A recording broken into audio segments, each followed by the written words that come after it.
Chapter 7, Christ and Christianity. Particularly for the Western world, the event of Christ was a defining event. This was no invented fable, but a real historical documented human being, although subsequent writing make it difficult to separate fact from fiction. His story in the Gospels written up to 70 years after his death, when he was being established as a god and possibly being ascribed actions and powers that a god would be expected to have.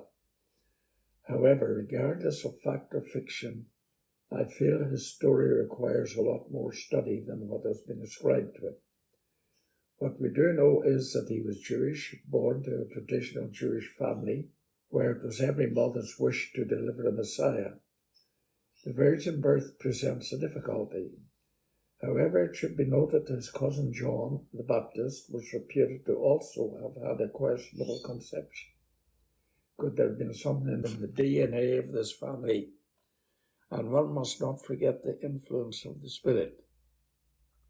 One can discount the story of a course of angels at birth and as a later effort to support his godliness, but his birth appears to have an effect on the king, who murdered a lot of children in an effort to dispose of him. Having no understanding of spirit, science does not preclude the possibility of spirit influence in his conception and birth. And when one looks at the stories from his life, if even any of them is true, it depicts a person of enormous spiritual power. I say spiritual because the ability to cure the sick, raise the dead, walk on water, and still the storm are not natural abilities, which leaves only one alternative, spiritual.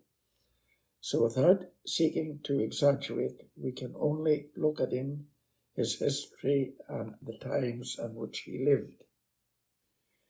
At this time, Israel was ruled by Rome, something that the Jews greatly resented, and these were frequent insurrections.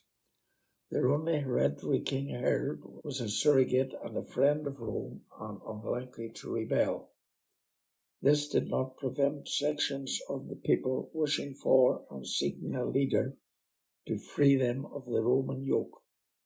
They were praying for and desperately seeking the promised Messiah. It was the wish of every Jewish mother to give birth to that Messiah. For whatever reason, Christ was recognized as a possibility. For whatever reason, his birth was a recognized event that even upset Herod, who obviously saw him as a rival. Raised as a carpenter in Bethlehem, his spiritual gifts were obviously recognized, and he was sent to study with a sect called the Essenes. It was here he received the spiritual and physical training necessary for his mission. And his mission was not to free Israel. His mission was not to be a Messiah and be offered as a sacrifice to God. The Essenes would have had an understanding of what the reality was as they prepared him for his mission and ordeal, and his preparation and education must have included the Bible and the God of the book. So the question remains of what was he? Not the son of a god that did not really exist. However, looking at the abilities he displayed, curing the sick, raising the dead, one must admit his great spiritual power, for these are not material things.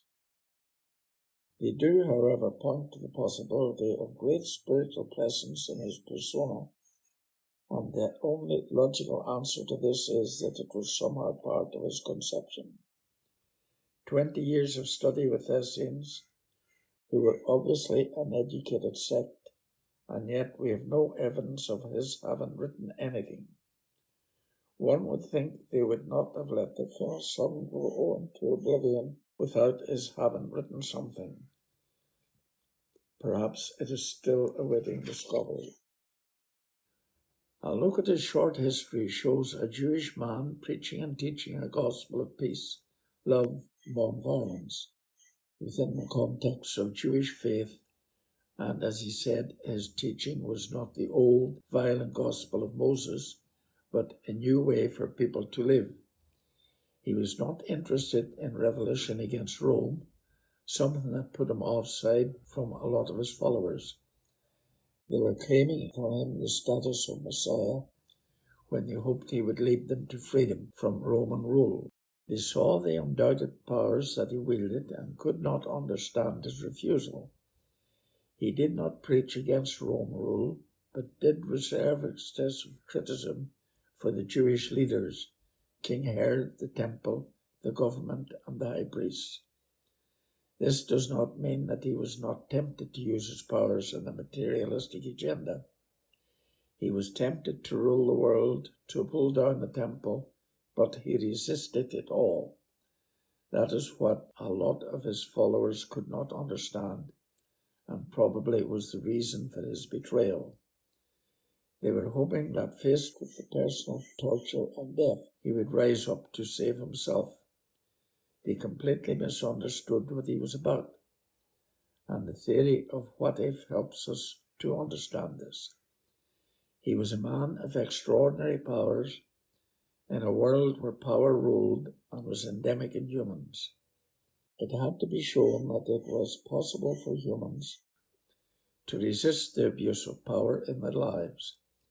Thus he had to face every aspect of power abuse, from political power and leadership, personal aggrandizement, sex, financial greed, personal enrichment, etc.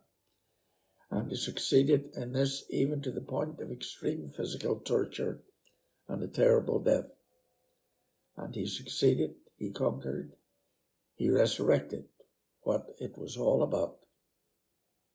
His victory was not about this life, but our afterlife. He demonstrated that it is possible for humans to overcome our natural addiction to power and so resurrect to a new spirit dimension, but only if our individual spirit is not addicted to power and its abuse. This is probably because if we resurrect a spirit dimension to introduce the curse of power as we have it in this dimension, could destroy it all. This resurrection was the greatest triumph and event humankind will ever know. Our spirit future is now up to us. How will we handle it? How was it handled? And how is it being handled?